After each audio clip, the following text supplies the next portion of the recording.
Hi there, this is Tiffany from iHeartArtBlog.com, and I'm hosting the Mixability Challenge over at Split Coast Stampers. This is MIX55 Clear Love. You can see I incorporated a clear element, so I'm encouraging everybody to use something clear on their cards. It can be embossing, powder, clear Versamark ink, gel medium, plastic, saran wrap, anything that you have on hand.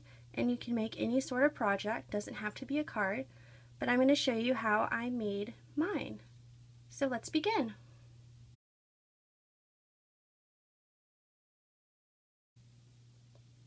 So these are the two mediums we'll be using on our Clear Scraps heart. We have Faber-Castell Design Memory Craft chalkboard paint, whipped spackle.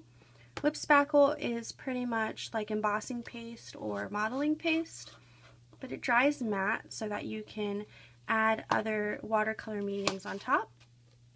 So I'll be using the chalkboard paint with a foam brush, whipped spackle with a palette knife, and then I have my favorite cinnamon candy hearts on the side because it's Valentine's Day and you can't stop me from eating sugar.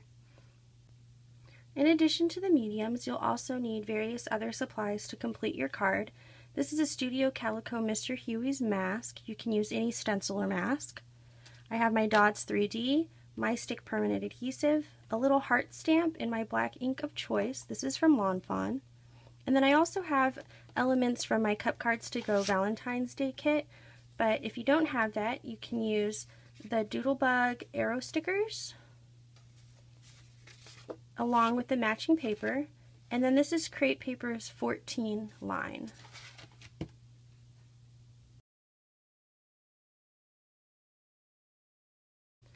I want my heart to have a dipped look, so I'm going to paint part of it, so this part down.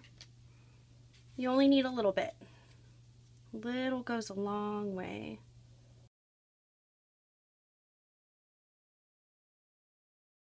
I'm going to use this as my drying station and then just set that aside to dry.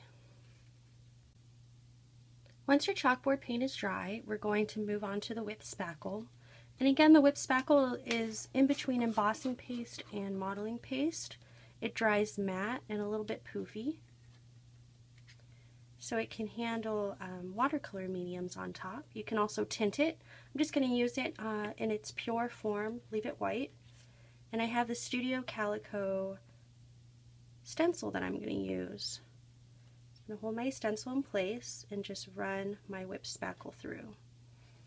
I think the trick to using any stencil is to take the medium and push it into the stencil versus going back and forth. So I'm just going to do that.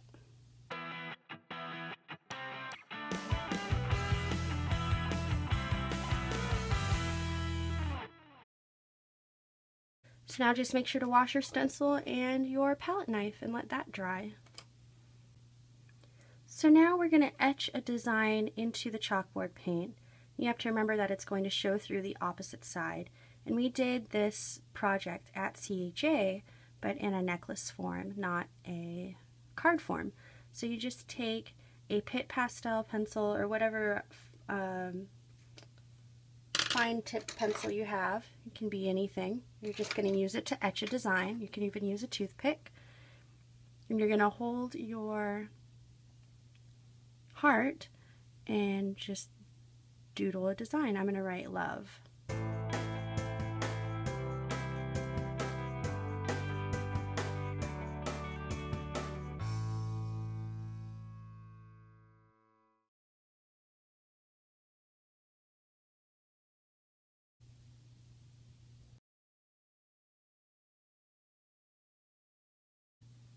So here's the card that I pre-made before I'm adding my heart.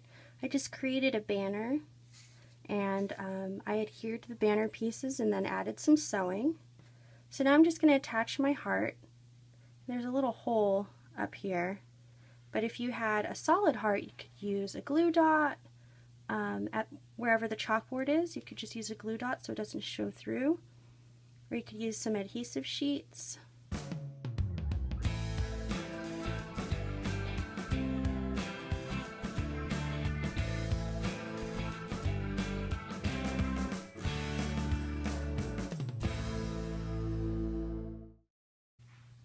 And there you go. Again, this was Tiffany with the SplitCoastStampers.com Mixability Challenge MIX55. This is my challenge, Clear Love. So go have fun incorporating those clear elements into your projects. I can't wait to see them. Make sure to use keyword MIX55. Thanks for watching.